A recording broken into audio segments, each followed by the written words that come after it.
ಸೂರ್ಯಕಾಂತಿ.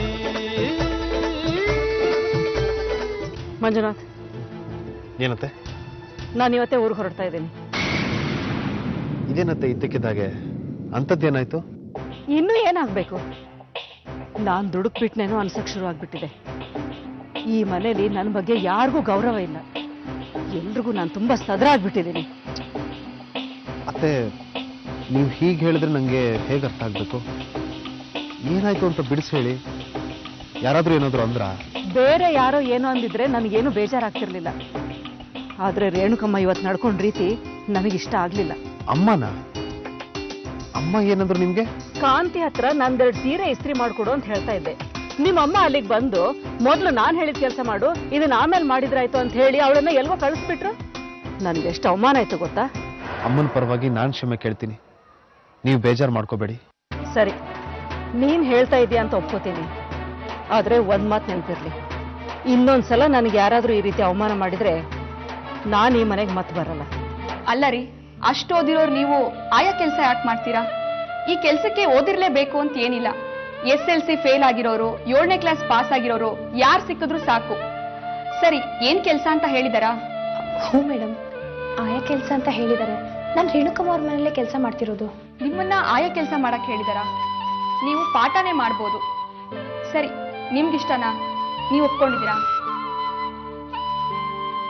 ಹ್ಞೂ ಮೇಡಮ್, ಮಾಡ್ತೀನಿ. ಸರಿ, ಹಾಗಿದ್ರೆ ನಿಮ್ ಕೆಲಸ ಏನು ಅಂತ ಹೇಳ್ತೀನಿ. ಮಂಜಣ್ಣವ್ರೆ, ನಮ್ಮ ಅಣ್ಣನ ಮಗ 3ನೇ ಕ್ಲಾಸು, ಇಲ್ಲೇ ಗೌರ್ಮೆಂಟ್ ಶಾಲೆಯಲ್ಲಿ ಓದ್ತಾ ಇದ್ದಾನೆ. ನಿನ್ನೆ ರವಿ ಅಣ್ಣ ಬಂದು ಸಂತೆಕಟ್ಟೆಯಲ್ಲಿ ಇಂಗ್ಲೀಷ್ ಶಾಲೆ ಶುರುವಾಗ್ತಾ ಇದೆ, ನಿಮ್ಮ ಅಣ್ಣನ ಮಕ್ಕಳನ್ನ ಅಲ್ಲೇ ತಂದು ಸೇರಿಸಿ ಅಂತ ಹೇಳಿದ್ರು. ರವಿ ಅಣ್ಣನ ಇಲ್ಲೇ ಇಂಗ್ಲೀಷ್ ಪಾಠ ಮಾಡ್ತಾ ಇದಾರಂತಲ್ಲ.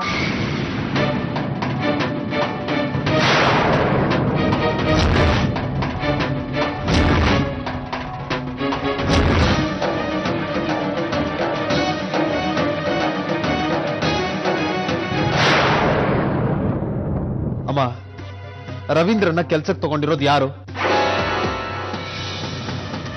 ನಾನೇ. ಯಾಕೆ? ಅಲ್ಲಮ್ಮ, ಅವನಿಗೂ ನಮಗೂ ಮೊದಲಿಂದಾನು ಆಗಲ್ಲ. ಅವನಿಂದಾಗಿ ನಮ್ಮ ಮನೆಯಲ್ಲಿ ಎಷ್ಟೆಲ್ಲ ತೊಂದರೆಗಳಾಗಿದೆ ಅಂತ ನಿನಗೂ ಗೊತ್ತಿದ್ದು ಅವನಿಗೆ ಯಾಕೆ ಕೆಲಸ ಕೊಟ್ಟೆ ನೀನು?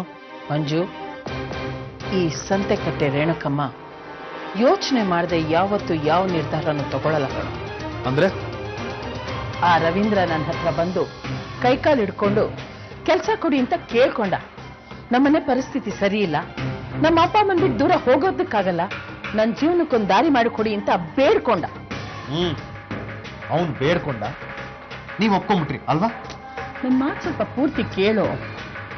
ಹಾಗೆಲ್ಲ ಕಣ್ಣೀರಿಗೆ ಕರ್ಗೋಳಲ್ಲ ಈ ರೇಣುಕಮ್ಮ. ಹಾಗಿದ್ದಿದ್ರೆ ಇಷ್ಟು ವರ್ಷ ಅಷ್ಟು ದೊಡ್ಡ ಸಂಸಾರನ ತೂಗಿಸ್ಕೊಂಡು ಬರಕ್ ಆಗ್ತಿರ್ಲಿಲ್ಲ. ನನ್ನ ಉದ್ದೇಶನೇ ಬೇರೆ ಇದೆ. ಏನಾಯ್ತು? ಬೆಳಗ್ಗೆ ಏನ್ ತಿಂದೆ? ಇಡ್ಲಿ. ಜ್ವರ ಬೇರೆ ಬಂದಿದೆ. ಏ ರಾಜು, ಹೋಗಿ ಆಯನ್ ಕರ್ಕೊಂಬ.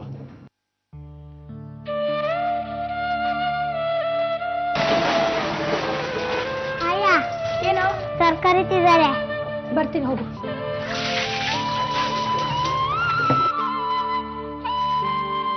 ಏನು ಯೋಚನೆ ಮಾಡಬೇಡ. ಅಲ್ಲಿಗೂ ಹೊಟ್ಟೆ ನೋವು ಕಡಿಮೆ ಆಗಲಿಲ್ಲ ಅಂತಂದ್ರೆ ಅಮ್ಮನ ಕರೆಸ್ತೀನಿ, ಮನೆಗೆ ಹೋಗಿ ಆಮೇಲೆ ಹಾಸ್ಪಿಟ್ಲ್ಗೆ ಹೋಗು. ಸರ್, ಆಯ ಬಂದ್ರು.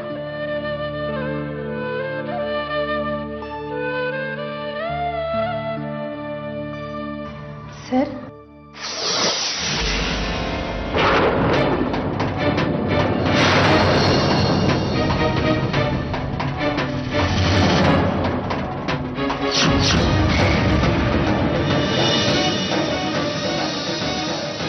ನೀನು ಇಲ್ಲಿ? ಆ ಹುಡುಗಂಗೆ ಏನಾಗಿದೆ? ಹೊಟ್ಟೆ ನೋವು ಅಂತ ಹೇಳ್ತಾ ಇದ್ದಾನೆ, ಸ್ವಲ್ಪ ಜ್ವರ ಇದೆ. ಯಾಕೋ ಪುಟ್ಟ, ಹೊಟ್ಟೆ ನೋವಾ? ಬಾಯ್ಲಿ.